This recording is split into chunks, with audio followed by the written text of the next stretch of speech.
How's it going, everyone? Data here, and welcome back to the San Jose Sharks franchise mode, episode number 26, headed into the year number 7, 2029 postseason. In the last one, we won our third consecutive President's Trophy with a 55-win season. This year was pretty tight as we just beat out the Toronto Maple Leafs with 53 wins. 5 points difference, not the closest of battles, but definitely closer than last season when we had 57 wins. We have now won 3 consecutive President's Trophies, 55, 57, and 55 wins last 3 years. And those last 3 years have resulted in a Stanley Cup, a Western Conference Final, and now we will find out. Our first, last, and only Stanley Cup came a couple of years ago when we won the President's Trophy with 55 wins. So hopefully getting 55 this year is a little bit of good luck. We are scoring quite well, close to 4 goals for per game, 2.71 on average against. Once again, best power play in the NHL by quite a large margin. And penalty kill, it has dropped a little bit, but still among the best in the league at 86.3. Last episode as well, we were led by Chad Lucius. What a year for Chaz. 45 goals, 71 assists, and 116 points. A career high by far in his 5th season here with the team. Incredible stuff. This was the first of his 8-year extension, paying him $88 million in total, $11 million per season, and he definitely came through and was worth the money this year. What a season for Chaz. Connor Bedard, with 74 games played, got his 3rd consecutive 100-plus point season. Buchnevich, 93 and 76. Quinn Hughes, over a point per game, looking for back-to-back Norris trophies in his 2nd year as a Shark. The captain, Tomas Hertl, 73 points, 31 goals as a 35-year-old. Drouin, 66, Eklund, 58, Ranta, 29 goals, 50 points in his rookie season. Larry Tongue almost hit 20 goals, and down the list we go with the rest of the totals that we had this season.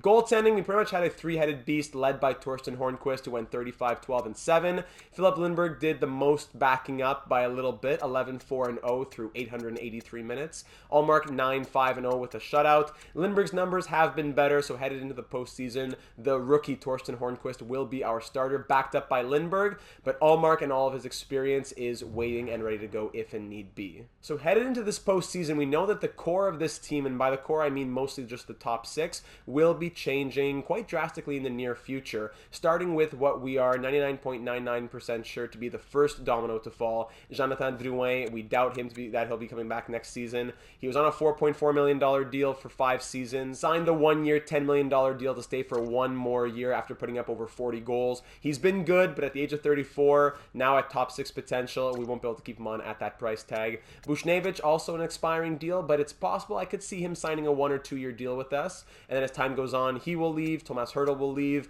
Lucius, Bedard, and Eklund are locked in for 3 of the top 6 spots in the future. Ranta will get in there as well for a 4th spot, but that still leaves 2 more spots for the near future. Maybe Cody Glass is one of them, but we'll have to continue to think about who those other pieces will be in the near future. Maybe it's a guy like Justin Carcillo down here in the AHL. He's already up to a 79. He started off the season at a 76. He's had great growth, so that's possible. But all things to keep in mind, we definitely want to win with this core as much as possible. We have 1 Stanley Cup. It would be great to get a 2nd one before more changes start to come. On defense, we're pretty much locked in. Hughes and Boris, the Latvian Leviathan Kalinin, 20 years of age now in his sophomore season. Kivi Harju, also a rookie. Kniazev, Rodin, Pickering. Our defense is quite young, and our goaltending pretty young as well, as the future is in the hands of guys like Hornquist, Habsheed, other young prospects. So the future is looking bright in San Jose, but as always, we want to try and do our best with the team that we have right now. You never know when you might get another chance at a Stanley Cup. You got to take every opportunity that you can. And before we head into the postseason, which will start against the Calgary Flames in round number 1, we have to check what the assistant general managers had to say in the last one. Last episode in the slow sim as well as in the real-time sim when we went in to watch the game, it was pretty ugly stuff. Walter brought that up in his comment when he said, "By the way the team is performing in the real-time sims and slow, I'm nervous for the playoffs. Bedard dangling himself off the puck on a breakaway is a bit worrying." I do have to say, this team has not been the greatest in the slow sim. We had great calendar sim success, but slow sim and real-time sim, not the most luck. Now, we've seen in the past when we've had some so-so regular seasons in terms of slow sims, they turned on in the postseason. When we won our Stanley Cup a couple years ago, I think we only lost 2 games, 3 games along the way. So we know how to turn on the jets. We have a lot of veteran clutch performers, but it is worrying. It's fair to say that. Cheating Heel says, I only have one suggestion: go win that cup. Not sure it's time to experiment, especially after such a season, but if our offensive output becomes an issue over the playoffs, I wouldn't be against trying to balance out our second and third line, that middle six, by moving Ranta up and moving Hurdle maybe down to the third line right wing spot to see if we can get him to bring offense to the third line. Another option could be to drop Tonge back to the fourth line and then have the third of Hurdle, Glass, and Lind. Just food for thought in case we need a spark. Absolutely. Let's go get another cup, and then time for some big decisions. Go Sharks. Appreciate that, Cheating Heel. Thank you very much. Pat left a great comment. Great end to the season. Can't wait for the playoff episode. Here we go. You may have hit on something in the last 4 minutes talking goalies. At the end of last episode, I mentioned how Torsten Hornqvist is going to want a lot of money soon. He wants like 8 by 15 million. But with the way that goalies are so inconsistent and how overall does not really mean anything in terms of what the goalies' numbers will be, maybe just keeping them until their UFAs is the move. Use all the ELC, use the RFA years. Then when they get to UFA, the next prospect is ready to take the spot. It would be nice to find a franchise goalie, but that simply does not exist in the NHL games.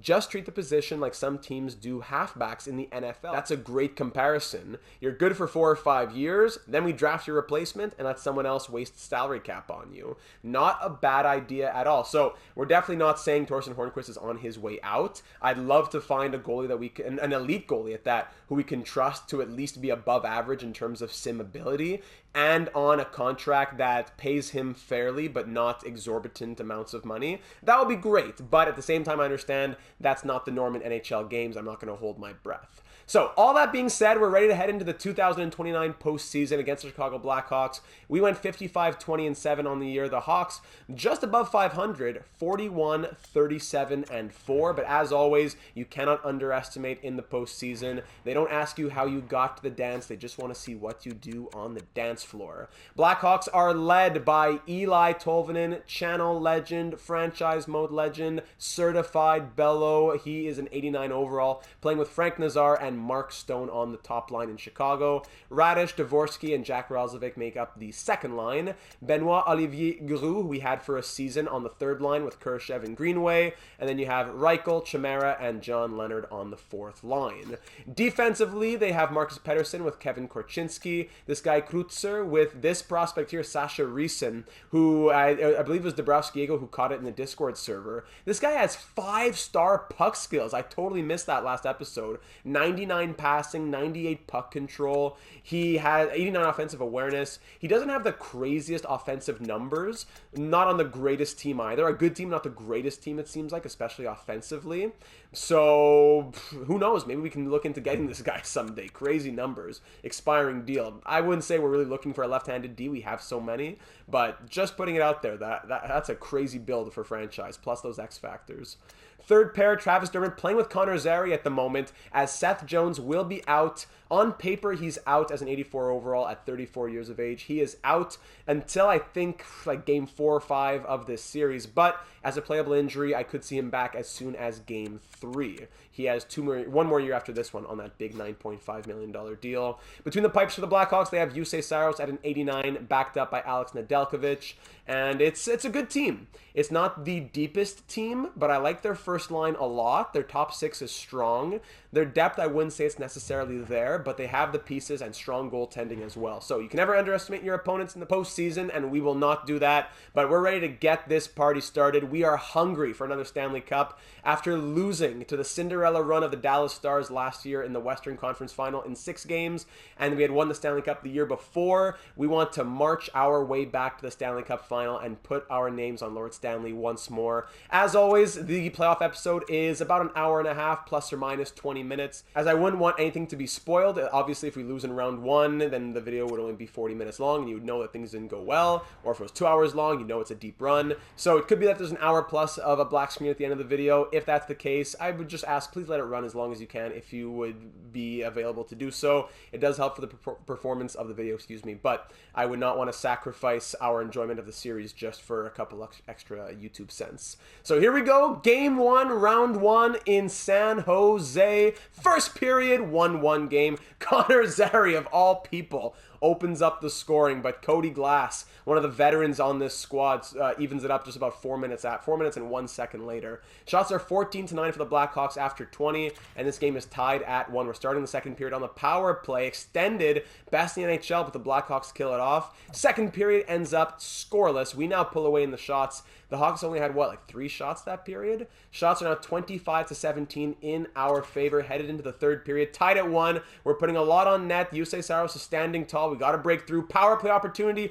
4-on-3. Killed off. 5-on-4 now for the Blackhawks. Extended power play, but Samu Ranta scores as that power play expires for the Hawks. We're now up 2-1. That's his first career playoff goal in his rookie season. 5 minutes to go, up by 1. Power play Sharks late, killed off by the Hawks. Final minute, and we hang on for the victory. Shots and 38-25, but we get that slim victory thanks to Samu Ranta's game-winning goal, and he had an assist, first star honors. Saros made 36 saves. Torsten Hornquist in his NHL postseason debut makes 24 saves and gets the win. A lot of young players, a couple of rookies. The rookies stole the show.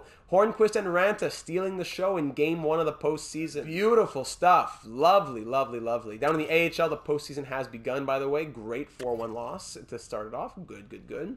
All right, I have no reason to stop. Let's keep it going here in the Shark Tank. We're at home, coming off of a 2-1 win. We can't expect to only allow 1 goal per night, so we got to score more to help out Torsten. He really stood tall last game. Now let's reward him in game 2, and let's get that top 6 rolling. Nothing from the top 6 in that first game. First period, 2-2 after 20. Kniazev opens up the scoring, another unlikely scorer. Jack Roslovic ties it up. Then Bedard and Connor Zary has 2 goals in 2 games as a third pair defenseman, the forward.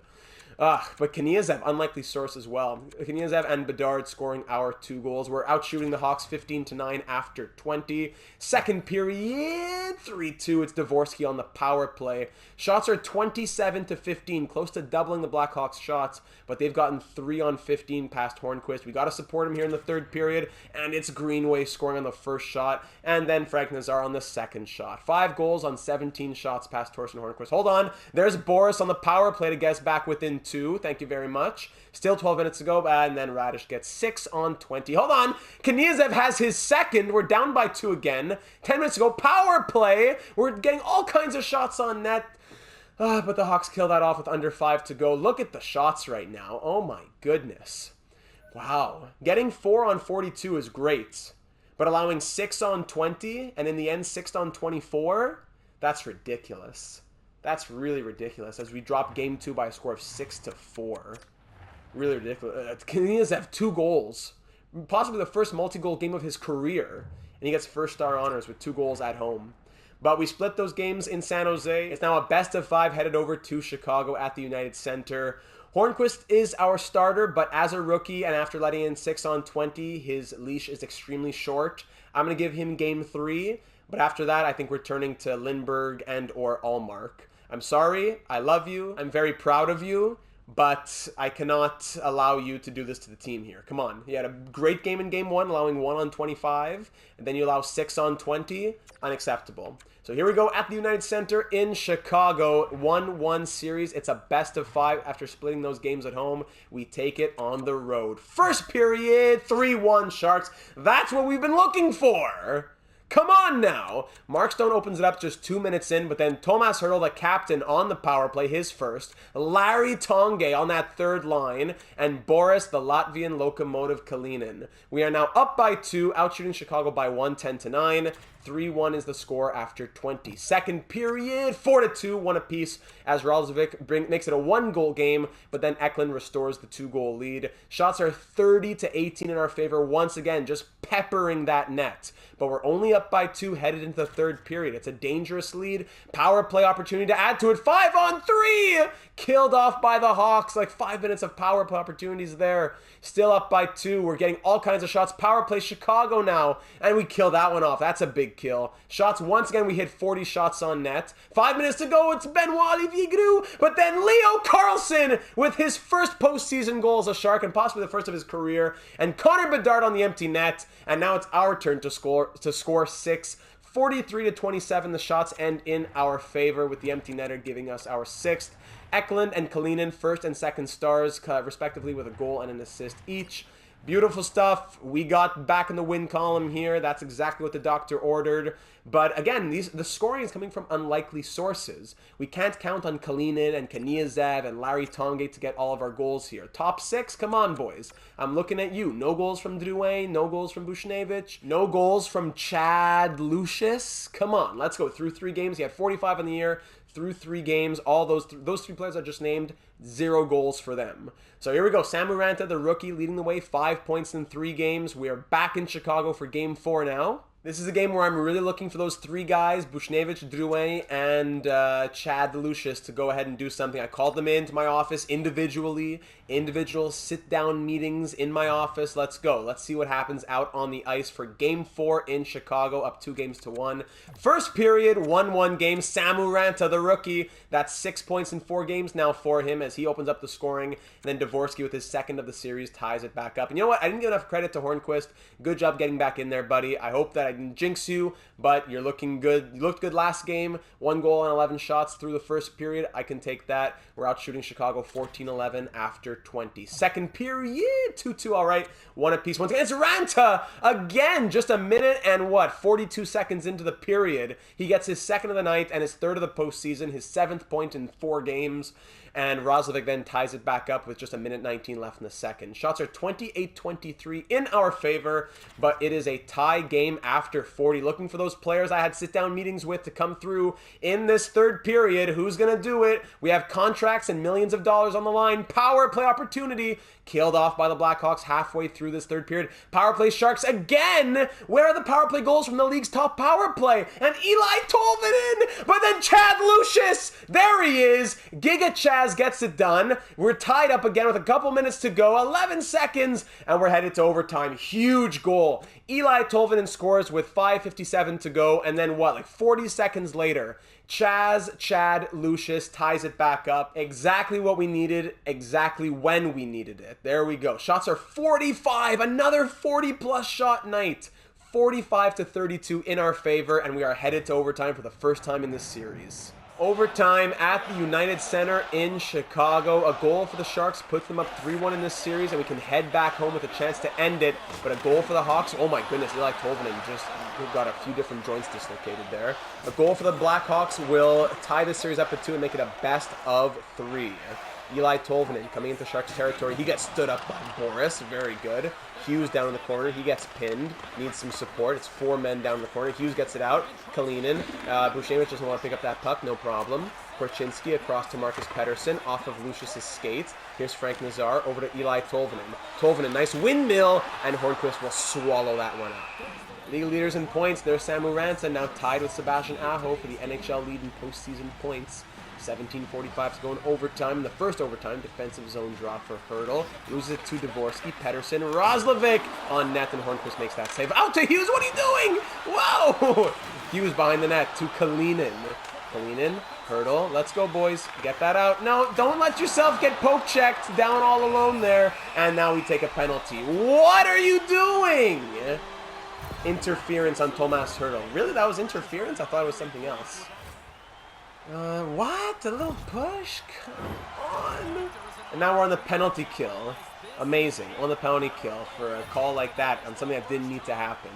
Hawks are 0 for 3 tonight on the power play with 3 shots. Glass wins the faceoff. Pickering doesn't want to clear it. Come on. After that, other defenseman gets hit. Glass decides to hang on to it. Hold on, there's a delayed penalty coming up. Is that it?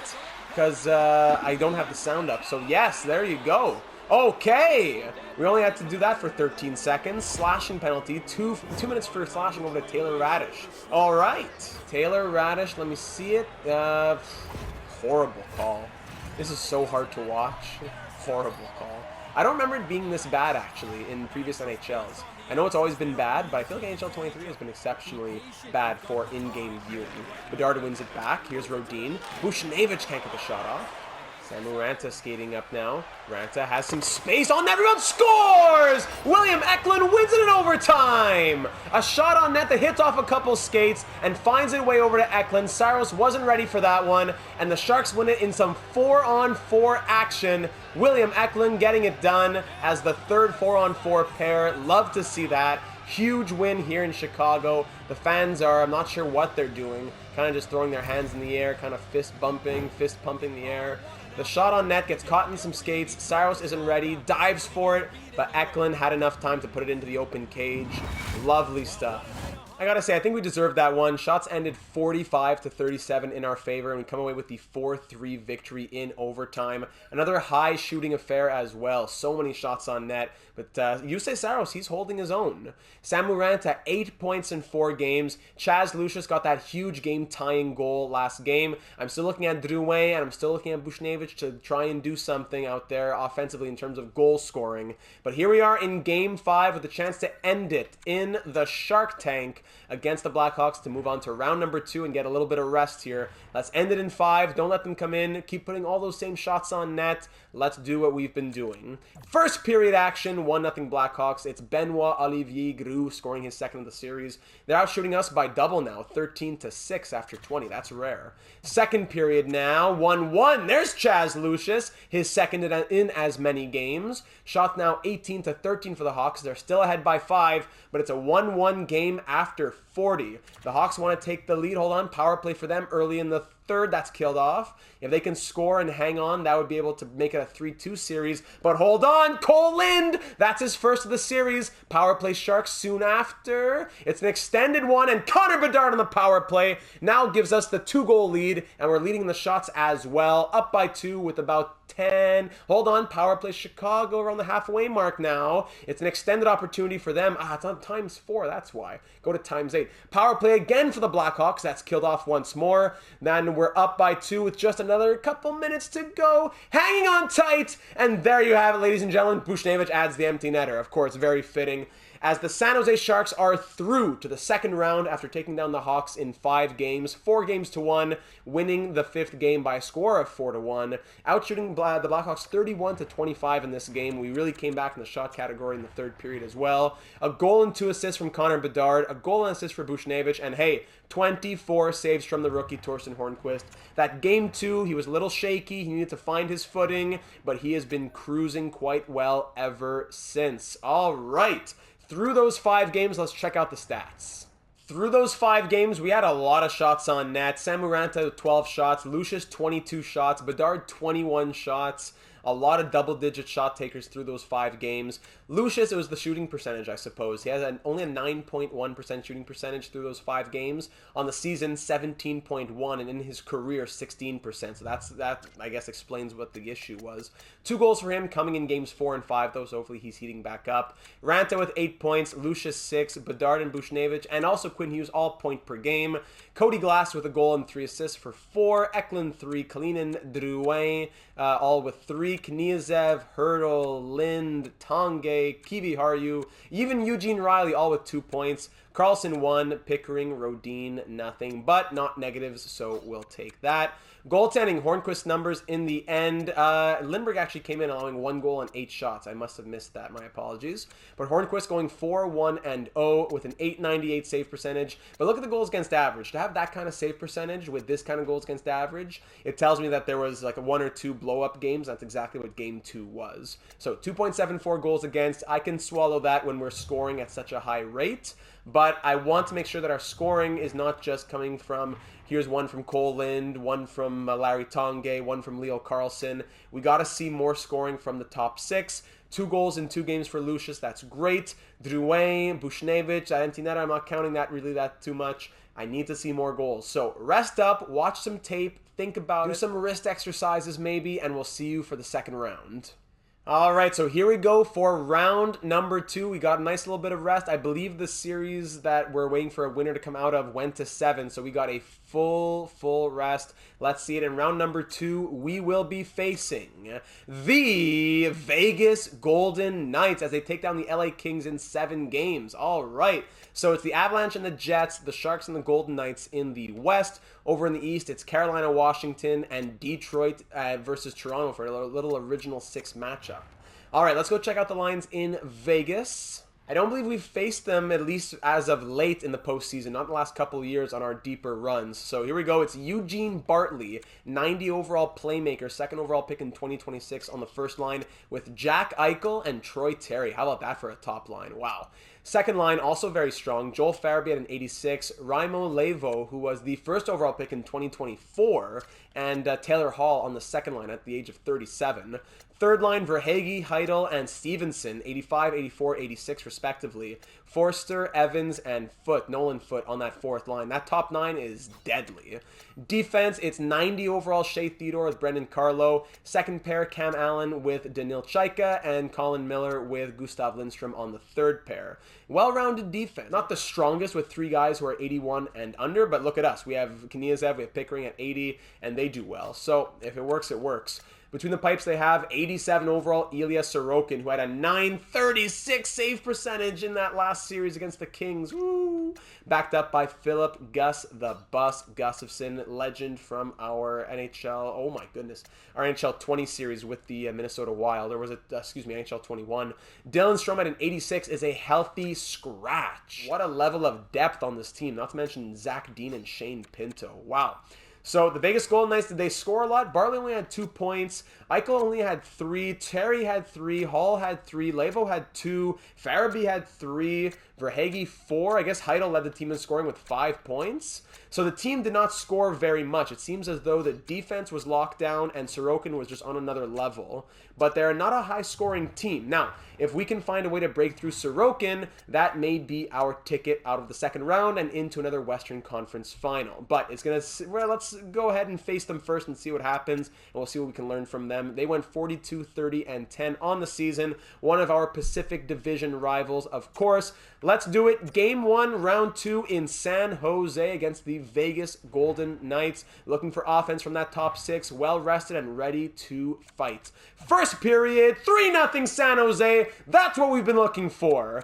Connor Bedard, Chaz Lucius, and Quinn Hughes. Hughes scoring his first of the postseason. We get 3 past Ilya Sorokin on 16 shots in the first period, and that's a 3-0 lead after 20. Let's go, boys. Second period now, make it 4 as Boris Kalinin gets one on Gustafsson. He came in relief of Sorokin. They just said, okay, let's get out of here, rest up for next game, no worries. Shots 26-13, we're doubling Vegas' shots after 40, and we're up by 4. 4 after 40, that's what you love to hear. Closing in on 30 shots, we're hanging on tight, doing very well. I don't mind the word that we can't say, whether we get it or not. I just mind being able to have a healthy margin and letting Vegas know who's in charge. San Jose power play and Tomas Hertl, the captain, followed by Connor Bedard, making the extra point as good as Kivi Haru makes it 7. Wow, the floodgates opened up there. 3 goals in 20 seconds. Wow. Hertl scores on the power play. 5 seconds later at even strength, Bedard scores. And 15 seconds after that, Kivi Haru scores. 7-0 Sharks. Shots and 37-20. And it's his first career NHL postseason shutout. Not even a star for Torsten Hornquist, but a 20-save shutout for the kid. Look at these stars, though. I understand why. Connor Bedard, first star with 2 goals and 3 assists. Chaz Lucius, a goal and 4 assists. A little playmaking for him. He had over 70 assists on the season. Makes sense. And Pavel Buchnevich, you know what? He's not scoring, but he's creating goals. 4 assists and only the 3rd star. I'll take that. 7-0 Game 1 romp of the Vegas Golden Knights. Wow. Wow, wow, wow. Now 11 points through 6 games for Chaz Lucius. Love to see that. I love Rantha's scoring, but I want to make sure that the top 6 are our leaders, right? So game 2 here in San Jose, we're going to be facing a team that is angry after getting embarrassed 7-0. Sorokin, I'm expecting him to have a shutdown kind of game. We just got to make sure that we keep doing our thing. First period at home, and Vegas comes out guns blazing. Jack Eichel scores, followed by Eugene Bartley. That first line scores twice within about a minute of each other. 2 goals on 16 shots, and we're being outshot 16-6. That's ugly. More than, close to tripled through 20 minutes. We're down by 2 after 20. Second period now. There it is! There it is, Larry Tanguay, and then 11 seconds later, Samu Ranta and William Eklund, about 7 minutes, 6-7 minutes after that. Shots are now tied at 25, and it's 3-2 Sharks. That is a huge second period, and that tells me that this team is ready to go on a Stanley Cup run. That is the maturity, the poise, the clutch of a team that knows what they are doing. 3-2 Sharks after 40, huge second period, shots are tied at 25, headed into the third period with all the momentum. 5 minutes in, no scoring yet, power play Vegas 5 minutes in, it's an extended opportunity. We kill off that 4-minute penalty, whatever it was. Huge kill to keep our goal, 1-goal lead. Vegas now leading in the shots, but we're right there with them, tied around 35 with 2 minutes to go. Final push from Vegas, and we hang on tight as Thomas Hertl adds the empty netter, and we win 4-2. Shots end 40-37, not the same type of game from last 2 nights ago, that's for sure. But we hang on tight for that victory with a huge second period. Hornquist, this time he gets his first star with 35 saves. Hertl, goal and an assist. Bartley, a goal and an assist. And we win 4-2 to go up 2-0 in the series, winning both games at home. Okay, mild concussion down in the AHL. No problem, we can afford that. Now, headed into game number 3 at T-Mobile Arena. Vegas will want to build on their very strong first period from game number 2. They fell apart in the second period, then they just couldn't get back in the third. They're in front of their home fans. They're coming off of a big 7-game series victory the last time they saw them. Let's make sure that they don't get any momentum going in their favor. On the road for game 3 of round 2 to take a stranglehold on this series. Let's do it after scoring 11 goals the last 2 games past Ilya Sorokin and Philip Gustafsson. First period, 3-1 Sharks after 20. Larry Tanguay, Larry legend. Mats Rodin, his first of the postseason. And then Jonathan Drouin says, hey Mats, you got your first? Let me get my first. Why not? Rodin and Drouin both scoring their first of the postseason. Levo scoring the only goal for Vegas. We're out shooting the Vegas Golden Knights 17-10 after 20. And we're up by 2. Tanguay, Rodin, and Drouin. How about that for your 3-goal scorers? Love it. Second period, 4-1. Drouin! Gagne son deuxième. His second of the night. Shots are 26-21. We're up by 3 here in the third period. Grâce à Jonathan Drouin avec son deuxième. Power play, make it 5-1. Samu Ranta on the power play. Vegas with a power play opportunity. We kill that off. Shots are 35-28 with 10 minutes to go. Just stomping out any hope that Vegas may have. They're going to have to reverse sweep us. We've scored 16 goals in 3 games now with another minute to go, and that'll be all she wrote. Shots end 40-34. But ladies and gentlemen, this guy's flying under the radar. Torsten Hornquist, another 33 save performance for first star honors. Let's give it to the kid. Let's give it to the kid. We trusted him.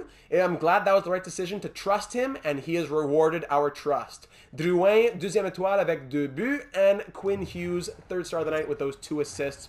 We are up. We win 5-1 to go up 3-0 in this series.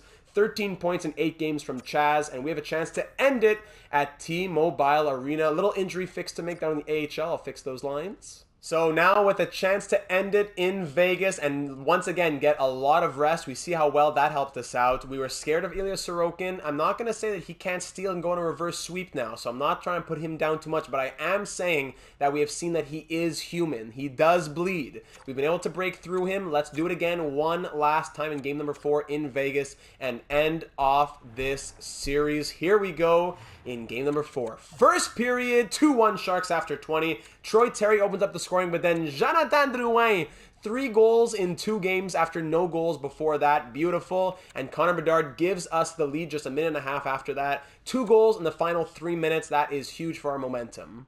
Especially being outshot 14-10, those 2 goals were a huge turn of the tides. Here we go. Second period, Taylor Hall, though, wants to turn it back as he scores just 50 seconds in on the first shot of the period. Lets him through the second period and ends 3-3. Levo scores again a few minutes after that to make it a 3-2 Vegas game, but Connor Bedard, with his second of the night, ties it back up at 3. Shots are 25-24 in our favor. Tie game headed into the final period. Power play Vegas to start off the period, and it's a goal from Eichel just as the power play expires. Vegas now leads by 1. Power play Vegas once more. That time killed off. We're leading the shots halfway through the third, 32-28, but we're still down by 1, and we need someone to tie this game up late with 5 minutes to go. Who is the hero? Who's it going to be with 2 minutes to go? We're getting the shots on net. Final minute, and Lindstrom will add the empty netter. And Vegas avoids the sweep. Shots end tied at 34, but they avoid the sweep. 3 stars in this one. All Vegas Golden Knights. A goal and assist for all 3 of the stars. They avoid the sweep. All right, you got to give it to them. They were a good team. We weren't going to just breeze by them super easily. We still scored 3, but we had just allowed 1 too many, then plus the empty netter. But we're back at home in front of the fans to get it done now in game number 5. I'm not going to stop for a moment. I'm just going to keep on yakking and keep on simming. Game 5 in San Jose, I have full confidence in the boys to get this one done. And then once again, let's get some of that rest. It's not too late to rest up now. Here we go. First period, 2-2 after 20. Exchanging goals here. Miller for Vegas, Eklund for us. Strome was in the lineup for Vegas, making it 2-1. Then Connor Bedard, he's been turning it on the last few games, tying it up for us. Shots are 11-10 after 20, and we're tied at 2. Second period, 3-2 early. Jonathan Drouin, he found his scoring touch once more. Look at the 34-year-old turning back the clock to the last couple seasons. Now, what, that's 4 goals in 2 games? Or is it 4-3 or 5-3? Whatever it is, the last 3 games, he's finally been scoring. Shots 23-17 in our favor through 40 minutes, and we're up by 1, headed into what may be the third and final period of this second round. Let's go. Let's stay strong. Let's push our way through to the Western Conference Final. 5-on-3 for Vegas. Huge penalty kill. This is Jonathan Drouin encore and Pavel Buchnevich. There you go. That's what we've been waiting for from Pavel. There's that top 6. Up by 3. Power play with 7 minutes to go. Let's add another one. Killed off by Vegas. And that'll be it. Ladies and gentlemen, the San Jose Sharks are once again through to the Western Conference Final. Outshooting Vegas 37-26 in this 5th game in round number 2.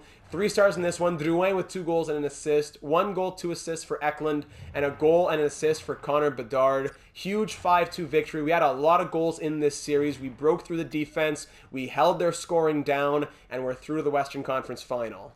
That's now 3 years in a row that we make it to at least the Western Conference Final. Through 10 games, let's check out the stats now. Bedard, Lucius, Buchnevich, Hughes, Ranta, and Drouin. 6 players. All point per game plus. Drouin with 5 goals coming in the last just like 3 games, right? 10 points in 10 games for him. Ranta in his rookie season, 11-10. Hughes with 12. Buchnevich with 13. Lucius, still the shooting percentage down at 7.5%, but he's getting the assists. And Connor Bedard, who's shooting at 22.9%. Ranta as well at 21.7%. We got to try and find some more ice time for him. I was thinking swapping him with Drouin. Now he's been hot. Maybe Eklund gets the swap down to the 3rd line, or even Hurdle. I could see that happening in the 3rd round. But at the same time, that's only, I think, if we run into a couple of bumps, because the team has been clicking as it is. Eklund 9, Hurdle 7, Kalinin 6 with a +5. Tanguay 3 goals, 5 points in 10 games. Glass with 5. Kniazev, Kiviharju both with 3 at +8 for Kiviharju and a 7 for Kniazev. Lind, Rodin, and Riley with 2. Carlson 1. Still no points, but a +2 for Owen Pickering. Goaltending, Torsten Hornquist now 8-2-0 with a shutout. 920 save percentage and 2.26 goals against average for the rookie. Amazing stuff. Boys, rest up a little bit. We know that in the Western Conference Final, we will be facing the Avalanche or the Jets. It's 3-2 Avalanche in their series right now through 5 games. I believe we have history with both of these teams. I'll have to go look back in the archives, depending on who we face. But as always, rest up, have some time with the family, eat well, train hard, and I'll give you a phone call when we hit that 3rd round. So here we are now. The Jets and the Avalanche ended up going to 7 games. Let's see who came out on top and who we will be facing in the 2029 Western Conference Final. We have history against both of them. I'm ready to get into it in a moment. But the last team between us and a date in the Stanley Cup Final will be, drumroll, the Colorado Avalanche. The Avalanche, we swept through them 2 years ago in the Western Conference Final on our way to our first Stanley Cup. They took down the Jets in 7 games, a team that we had also beaten on the way to the Stanley Cup Final in 2025 when we lost to the Carolina Hurricanes. But now we get a chance to face the Avalanche again. They are hungry for revenge after we swept them out 2 years ago. It's the Hurricanes and the Red Wings over in the East. If we were to make the Stanley Cup final and it were to be against the Carolina Hurricanes, it would be our third Stanley Cup final in franchise history, and all three of them would be up against the Carolina Hurricanes. So we'll wait and see what happens there.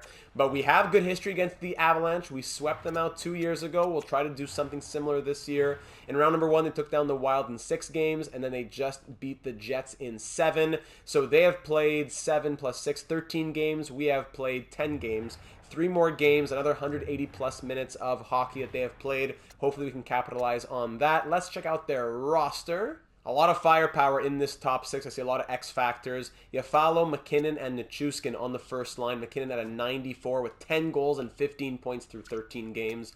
Second line, 88 overall Alex Newhook with Cedric Bobalev, who was a 25th overall pick in 2025, now an 85 overall, and Mikko Rantanen, who had a 93. 7 goals, 10 points in 13 games. Former captain of the Honolulu Huskies back in NHL 19.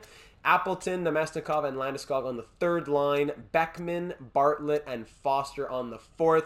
Maybe we can take advantage of this fourth line. Bartlett's a 74. Foster's a 69. Maybe we can take advantage of that, but I'm sure they don't have much ice time. Yeah, like 7 minutes each per night, 7-8 minutes. So we'll see what we can do there. Defensively, it's 90 overall Bowen Byram with 4 assists on the postseason so far. With 95 overall Cale Makar, who has 11 points, averaging almost 27 minutes a night through the postseason. Second pair, it's Nikolai Knyzhov. Oh, wow. Former Shark. Knyzhov, he went to Florida, yeah, then he went to Seattle, now he found his way over to Colorado. I loved having him. He was a fan favorite. We loved him. Signed a big deal we just couldn't afford, really. He's now an 83 overall, playing with Samuel Girard on that third pair. And now again, low overalls, Victor Yakupov and Cole Pratt. 77 and 70 overall respectively. If we could take advantage of that fourth line and third defensive pair, that might be their one Achilles heel. Goaltending, of course, is our old friend Capo Kakinen. We once again face him in the postseason. The goalie that we let go after having atrocious numbers, and he went on to have a great career away from us. He went 33, 24, and 4 on the season. In the postseason, he's 8-4 and 1 with 1 shutout, 904 save percentage, and 2.92 goals against average. He's backed up by 77 overall, 39-year-old Freddie Anderson. Scratches, a 70 and a 69, so nothing special there. So it's a strong team. It's a bit spread out, but their strong players are strong. They have actually, if you count the defense, they have 4 90 overall plus players and 3 93 overall plus players. So it's a very strong team with a lot of firepower. McKinnon is scoring like crazy. The top 6, the top defensive pair, that's all amazing. But as we've seen with these other teams, we know how to break through them. Vegas had the strong goaltending and the weak offense. We found a way to beat them. Now, Colorado seems like a very well-rounded team, maybe a little less rested. We have the upper hand in terms of recent history. Let's go ahead and do it here at the Shark Tank. Game 1, Round 3, our third consecutive Western Conference final. We beat the Avalanche and swept them out 2 years ago. Let's see if we can beat them again and enter another Stanley Cup final, which would be our second in 3 years. And it all starts here. Game 1, Round 3. First period, 1-0 Sharks. It's William Eklund opening up the scoring. We were considering maybe swapping him with Ranta, but he shows us, no, keep me where I am. Shots are 12-8 Colorado through 20, and we're up by 1. I see this as a nitty-gritty series. A lot of wins by 1, 2 goals, not like last series against Vegas.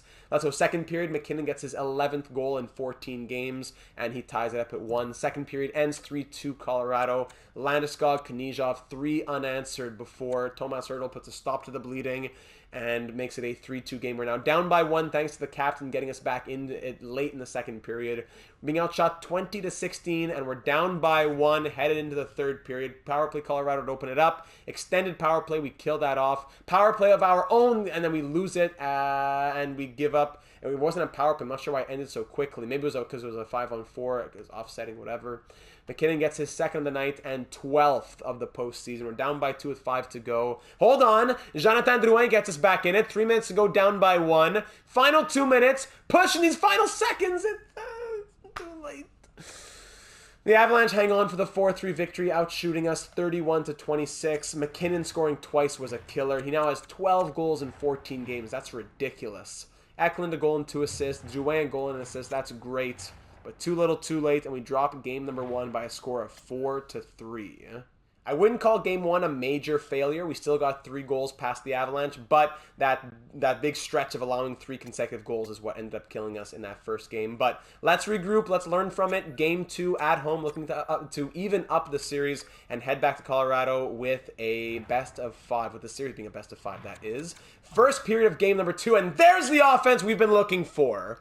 Pavel Buchnevich, Mats Rodin, and Larry Legend Tanguay. We're out shooting the Avalanche 20-9, and we're up 3-0 after 20. There's the offense we were looking for. We learned from game 1, and here we are in game 2. The fans here in San Jose just ridiculing Kaapo Kähkönen. Second period now, make it 5-0. The captain makes it 4, and Cole Lind makes it 5. 5 on 30 past Kaapo Kähkönen, outshooting the Avalanche 30-19 through 2 periods. This is the type of series that we were looking for, where we, hold on, okay, power play goal from Samuel Girard, where we won't be perfect defensively, but if we can score 3, well, maybe more than 3, let's say more than 3, I think that's a good number, 4 or 5 plus, we'll be able to trust Hornqvist and trust the defense. We kill off, our power play is killed off, the Avalanche power play is killed off, a quiet third period, and that's a 5-1 victory in game number 2. Shots end 36-32. Torsten had to work. 31 save performance from the rookie. Larry Tanguay with a goal and an assist, and Mats Rodin with a goal. It may have been the game winner. Did he score the second one of the night? And there we go. 5-1 victory to even up this series, and it is a best of 5 headed to Ball Arena in Colorado. Let's do it. Down in the AHL, by the way, we're in the Western Conference Final as well. Tied 1, well, is it the Western? Yeah, it is. Grand Rapids is in the West, I guess. Tied at 1 in that final. There we go. Very good to see that from the Barracuda. Game 3, looking to take the lead in this series. Losing 4-3, winning 5-1. I like that margin. We lose by a little bit. We win by a lot. Now let's go ahead and get another victory. And what I said would likely be a nitty-gritty type of series. I'm sure the Avalanche will come back. We have to squeeze out a tight one here tonight. But let's go ahead and do that. We know how. First period, 0-0 after 20. Shots 11-10 for the Avalanche. Second period now here in Colorado. The Avalanche have a power play. They don't capitalize, but they do score later. Cale Makar, his second of the postseason, past Philip Lindberg. So Torsten Hornqvist pulled due to injury, presumably. Okay, we'll see what happens after the game here. Shots are 25-19 for the Avalanche, as Philip Lindberg is now between the pipes here for the Sharks in this third period. We're down by 1. Who's going to get our first? That's what we're looking for. Power play San Jose. Great opportunity. Killed off by the Avalanche. 12 minutes to go. Shots are pretty even, and there's Bowen Byram getting his... I think that's his first of the postseason, making it 2-0 Avalanche. Shots once again very even, down by 2 with 5 minutes to go. Okay, hold on. Jonathan Drouin makes it a 1-goal game with 2 minutes to go. Still some life here, but Newhook puts the final nail in the coffin with the empty netter. Drouin gave us some life and broke the shutout, but we cannot get the victory. Kähkönen makes 31 saves for first star honors. Makar goal and assist, Byram a goal. Now we got to see what happened to Hornqvist, if anything. Is he healthy to come back for next game? He is, thank goodness. All right, so Lindbergh didn't do horribly. It was more that we couldn't get anything past Kaapo Kähkönen. So the Hurricanes are up 2-1 in their series. The Avalanche are up 2-1 in their series. We're all fully healthy. Everyone's back here for game number 4. Once again, after a loss, looking to even up the series. Let's see if we can continue the trend of scoring a lot more after losing in a game in which we only scored 1 goal. So here we go. Game 4 in Colorado to even up the series and make it a best of 3. We do not want to go down 3-1. We know how to beat this goaltender. We know how to beat this team. Let's get that offensive output. First period, 0-0 after 20, but oh my goodness, shots 18-10. We could have a good 2-3 goals by now, but Kähkönen making almost a save a minute, 18-10 the shots after 20. Second period, of course, McKinnon scoring again, 55 seconds into the period. Power play Colorado killed off, and then Samu Ranta, his first of the series, ties it up. Let's get through the second period as it ends 2-1. Samuel Girard adding an even strength goal. Shots are 26-24 in our favor, but we're down by 1. We need a big goal in this third period. We need a big goal in this third period. Power play Avalanche to start off the period. We kill it off, thank goodness. We're 5 minutes in, nothing coming yet. Avalanche pulling away in the shots, and it's a power... McKinnon and then Nemestikov. But how many goals does McKinnon have? Of course, Kaapo Kähkönen. Of course. Shots and 39 to 35. Not even a horrible outing for Hornquist. 39 shots we allow. And we only score 1 on 35. Ridiculous. And now we're down 3-1 in this Western Conference final. The scoring has dried up. We had that great 5-goal game, but aside from that, 3 1-goal games and 1 5-goal game. 8 goals scored in 4 games, averaging 2 goals 4 per night. So headed into Game 5, no drastic changes, but I did make a couple here in the lineup to try and jumpstart the scoring. Samu Ranta, who actually has the best faceoffs out of these 3 guys, 79 compared to Eklund and Drouin, he will play second line center and maintain the +5 on the second line, while Tomas Hertl will drop down to the third and play with Cody Glass and Larry Tongue. Hopefully that middle 6 change will do something. Over on defense, I'm swapping Rodin and Kniazev to try to get some chemistry back up here and some offense with Kivi Harju. Plus, it goes from 5-0-0 to 5-1-1 for the chemistry boosts. Hughes and Kleenan will stay together. And of course, we're going to continue riding with Torsten Hornquist between the pipes, now up to an 84 overall. Aside from that, gentlemen, I cannot do anything else for you. You are the team that we have built. You are the team that we have put our trust in. You are the team who has delivered in rounds number 1 and 2. Let's get that offense out here in game number 5. Get ourselves back in this one. Make it a 3-2 series. And that is the first step towards the next 3 victories that we will need to get to fight our way back and get to the Stanley Cup final. Game 5 at home in the Shark Tank in front of the home fans. Let's do it. After a lot of low-scoring affairs on our part, we want to come out guns blazing, and we want to show the fans that we still have that passion within ourselves. Here we go. First period, and it's 1-1 after 20. Samu Ranta on that second line opens up the scoring 3 minutes and 10 seconds in. A lovely beginning. But then Cesar Bobelev ties it up. Shots tied at 8, score tied at 1 after 20. Let's keep this going. Second period now, 2-2. McKinnon scores his 41st goal of the postseason, what it feels like. And then Connor Bedard with a huge shorthanded goal to tie it back up. Shots are 18 to 17, and we are tied at 2. Shots in our favor, by the way. Headed into the third period. It's a tie game. 1 goal per team per period. We need to find a way to pull away in this third period and give ourselves the edge at home and push it to 6. Here we go, boys. It's all on you. Third period action. Power play Colorado, and it's Newhook opening it up on the power play. Pause. Power play again for the Avalanche. Oh my goodness. What's with the penalties? Elbowing Major. Are you serious? And the only reason the Avalanche power play stopped was because Byram took a roughing minor. But now they're back on the power play again. Elbowing Major on the 4th line. Cole Lind, you're kidding me, Cole. You are kidding me. We kill off the second half. Power play Avalanche again. We kill that off. My goodness. Again Avalanche power play. What's going on down here? Oh my goodness. What? Elbowing minor. He gets an elbowing major. 5 minutes later, gets out of the box at 13:23. At 11:22, a minute and 59 seconds later, he's presumably back on the ice for the first shift since and gets an elbowing minor. And then the 4th line out again, Leo Carlson gets a hooking minor. 3 penalties from the 4th line. And we are on the penalty kill once again, now with 8:03 to go in the third period, having to kill off another penalty, and thankfully we do. 5 minutes to go, we need a goal. And we need it fast. 2 minutes to go, we're going to hop into this one. Game 5 here in San Jose. Down by 1 with 2:08 to go in this game. We need to get a tying goal ASAP. Hopefully we can pull the goalie or something. We can get possession.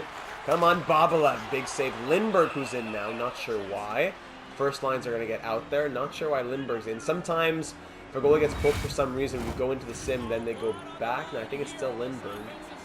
Okay, offensive zone face-off for the Avalanche. We're on a defensive zone draw with a minute 25 to go. Face-offs are very even as well. It's been a very even game for both sides here. Bedard wins it back to Hughes. Up to Kalinin, and now here's Buchnevich. Buchnevich gets bumped off the puck. Byram up to McKinnon. Poked away. Let's regain possession with less than a minute to go now. Kalinin in the corner. Gets it up to Buchnevich. Buchnevich across to Hughes. Hughes coming in now. Let's pull that goalie. Quinn Hughes trying to establish something. Hughes gets a stick lifted. Return that goalie. I can't trust anybody. Ifalo Coming in now. Thankfully, Lindbergh's back in there. To Nichushkin, big save! Oh, it's cruising in the crease. And Lindbergh, or was it Hornquist? I didn't see who was back in there. Lies down to make that save.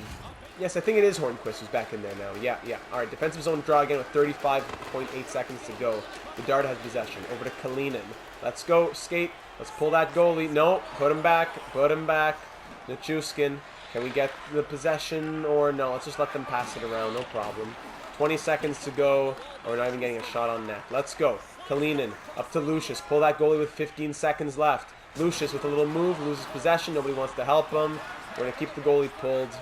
10 seconds left. No passion at the end here.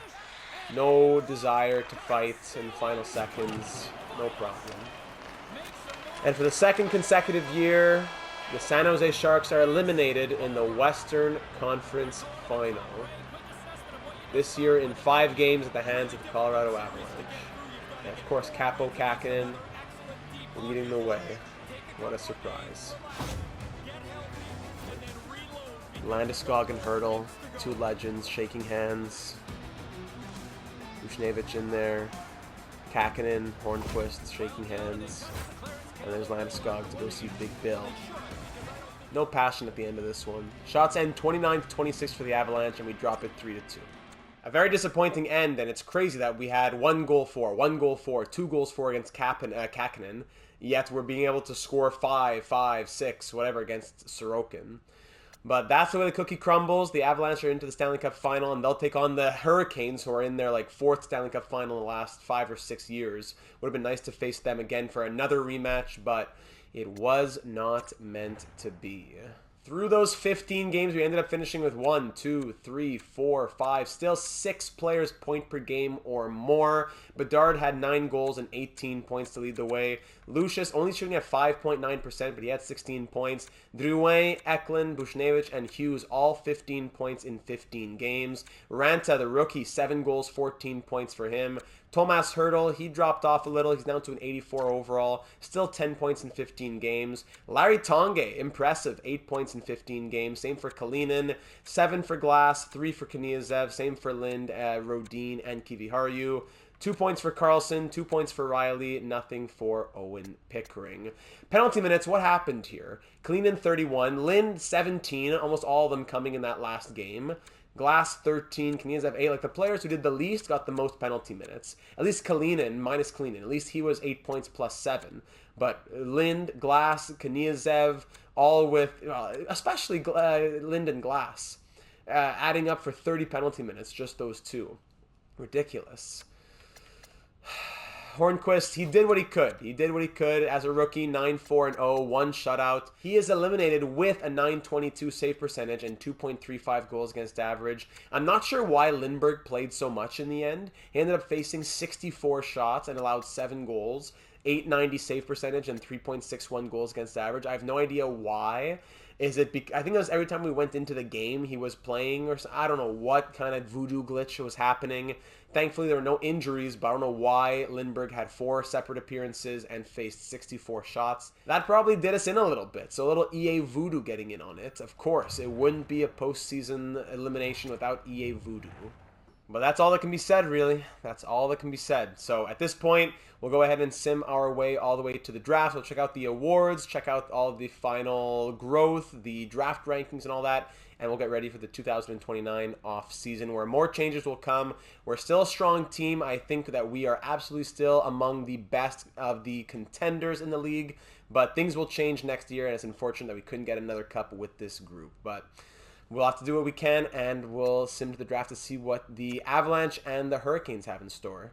So in the end, the Colorado Avalanche win the Stanley Cup for the 3rd consecutive year. We either win the Stanley Cup or lose to the team that goes on to win the Stanley Cup. And down in the AHL, the Barracuda win the Calder Cup. So at least there's a little something to be proud of there. It's a pretty solid team. I have to say it's a team that performs very well for not having the highest overalls. Sometimes AHL teams are stacked with 80 overalls.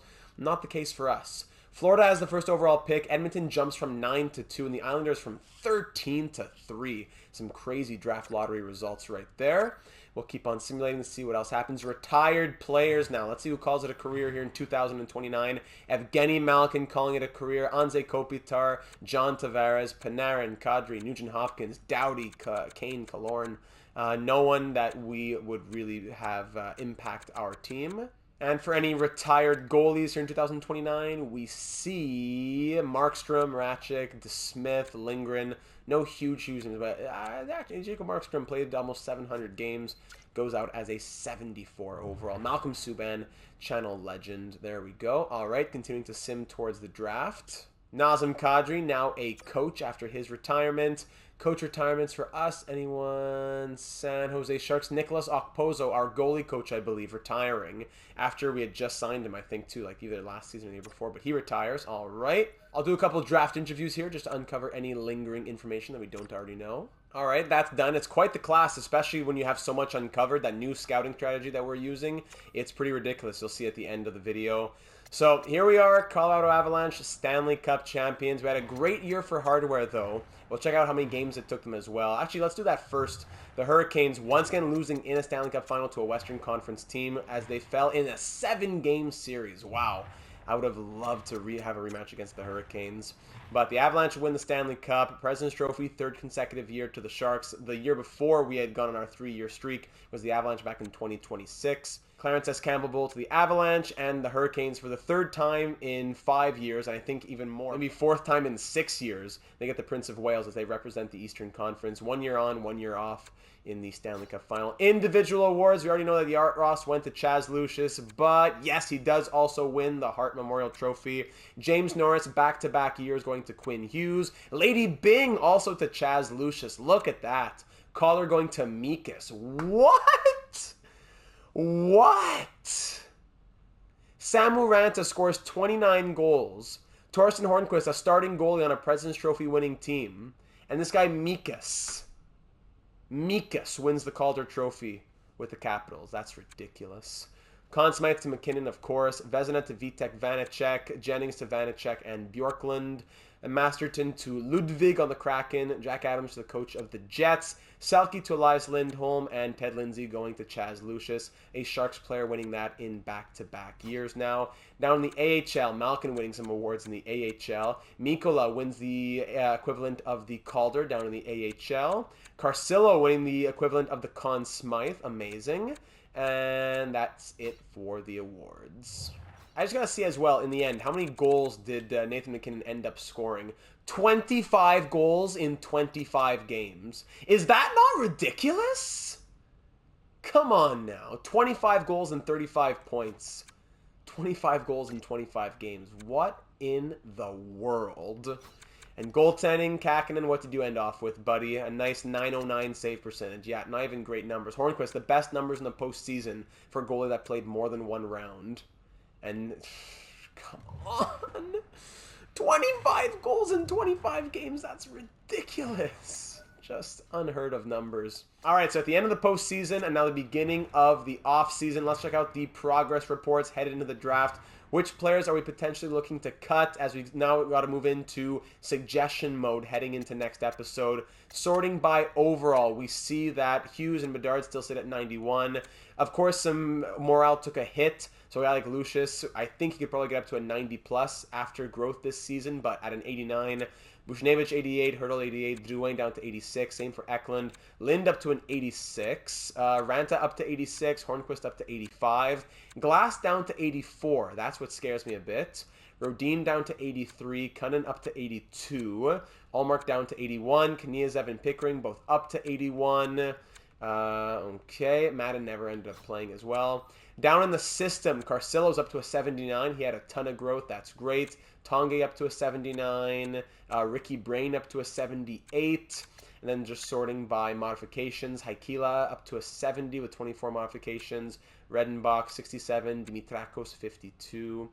All right, and goaltending, just curious here. Miele up to a 60. Jesus Foy at a 75.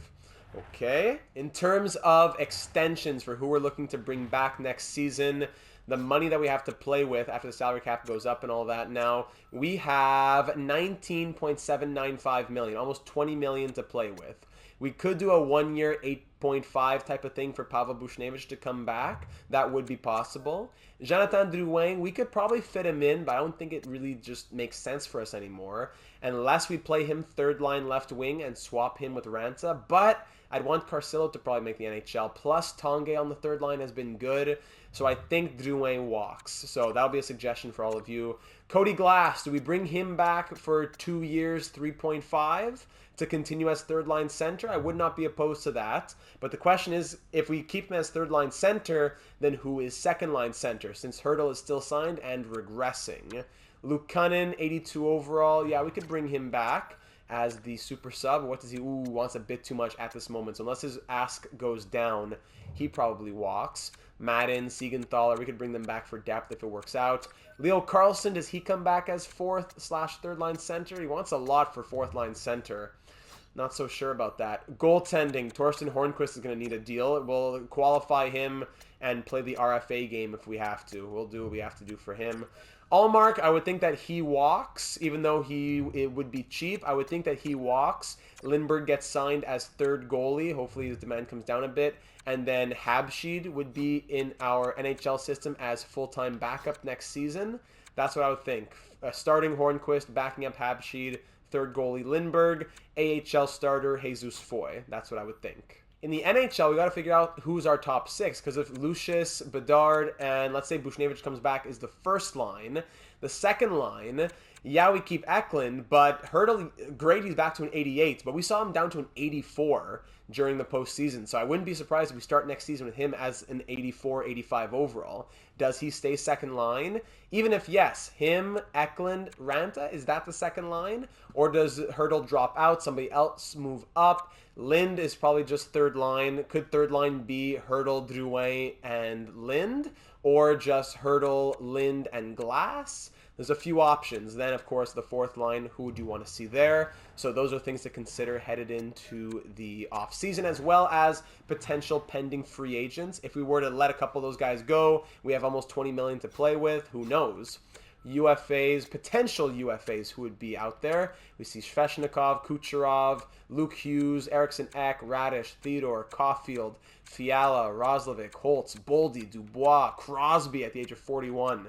Verana, Schmaltz, Hamilton, Strome, Kapanen, a lot of names out there for the potential free agents. Final thing we got to look at here is the draft board followed by the draft class. Our draft pick in this draft would be 30th overall. We don't pick again until Washington's second round pick, and then we have our second round pick. So a late first followed by a mid second, mid to late second, and a second and a late second. In a draft where we know like so many of the potentials fully scouted, I would think we make some moves around here, either with prospects and or picks or the rights of some players. Because even though we won't have a top pick, we still know the potentials of some later players in the second and third round. So Gaspard Bouchard is the first overall pick, medium franchise. He's a gem, NHL ready. Yeah, of course. Crazy X factors, power forward, classic 5-star shooting.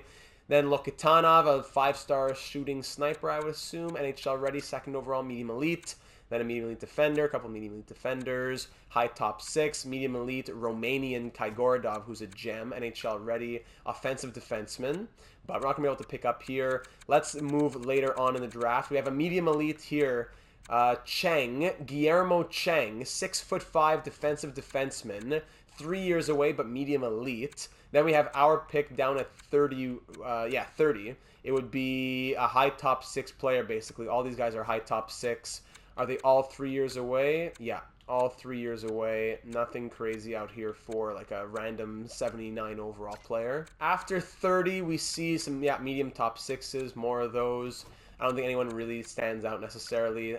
All similar to Theo Fleury, of course they are.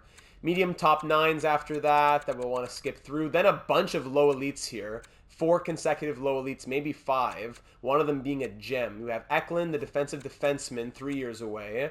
Kruger, the left winger, the playmaking gem, 3 years away. René Delorier, the left wing 6'5" two-way forward, 3 years away. Declan Tonge, low elite, 6'2" defensive defenseman, 3 years away. And then maybe some more after that. Then there's a top 6 gem, Yves Cahill, 5'9" sniper, who's 3 years away. Medium top 6. A lot of guaranteed medium top 6, medium top 4s. It would be great if we could draft everybody, but that's not the case. So I could see us trading up a little bit there. Some other medium top 6 forward there. There's a Croatian low top 4D. It's a deep draft. A lot of low top 6s, medium elites late, like this guy, Ville Valen, a medium elite gem going at 76 around. Medium elite goaltenders, low top 6s. Yeah, it's a pretty stacked draft class, I do have to say, in terms of the depth here. We have a high elite goalie, Vic Kilger. He was a high elite gem, but I don't think we want to take goalies, or if we do, it would be a late one. Yeah, a lot of good potential, just sorting by potential here. A lot of them are goaltenders, unfortunately. I don't want to drain the goaltending systems of the NHL. But aside from the medium elites, a lot of the low elites, look at these guys. This guy's Hungarian. Jay Pollock at 212 is low elite. This guy 217. Yeah, it was a good little bit of scouting this year. Shout out to Red Boy's system that I gotta make a video on sometime soon. And then a lot of medium top 6s, low top 6s even. Sorry to bring you through so much of the draft class. I don't usually do this, but there's just so many. We'll definitely try and get some more picks and trade up where applicable. And as we close out this season, just to put it in the history books, Chaz Lucius, a new franchise single season record for most points in a season with 116. Great stuff as we see some legendary names here. Jonathan Chichu, Joe Thornton. So there you have it, ladies and gentlemen. The 2028-29 season comes to an end officially with a Western Conference final exit to the eventual Stanley Cup champion, Colorado Avalanche. That 7-game series that we could have had against the Hurricanes, that match made in heaven, was not to be. Still a strong team, still a lot of options headed into the offseason, but looking forward to your suggestions as we have to consider what our top 6 will be. I don't think that our defense will be changing very much, but I don't think that there's any line, except maybe the first line if Buchnevich comes back. But aside from that, the second, third, and fourth line all changing here in San Jose. Maybe even the first if Buchnevich were to sign and then even regress. So there will be some options. There will be some money available. There are a lot of prospects at the draft, but we got to remember that we want to stay strong now. We are in a buy now, all in mode. Even though we'll be strong for years to come, we have to get it done for our veterans while they're still around, especially Tomas Hertl, maybe Pavel Buchnevich. We have to still try and get as much out of our veterans as we can. So I'll be looking forward to seeing what all of you have to say down here in the YouTube comments or over on the Discord server, link in the description. Be sure to join us over on the server for, yes, franchise mode discussions, but also discussing your franchise modes, real life sports, and much, much more. We're over 400 in there, and it's a blast. It's a great community here on the channel and on the server, so thank you everyone for helping to build that community. When it comes to our Sharks squad, let me know who do you think really came through for us and who was a big disappointment. Leave a like if you enjoyed this postseason and you're excited for the offseason ahead. We're getting close to wrapping up our series sooner rather than later, so we got to keep trying to push. So make sure that you're subscribed to not miss out on the final few episodes of our Sharks franchise mode, as well as our career simulations, league simulations, a breakdown and analysis of the real world of hockey, and much, much more. So if you enjoy this, you'll enjoy the channel. Make sure to give it a second and check it out. We'd love to have you, and I'm looking forward to reading your thoughts and seeing you again in the next one as we move into the 2029 draft and off season, looking to stay strong and go for another deep run in 2030.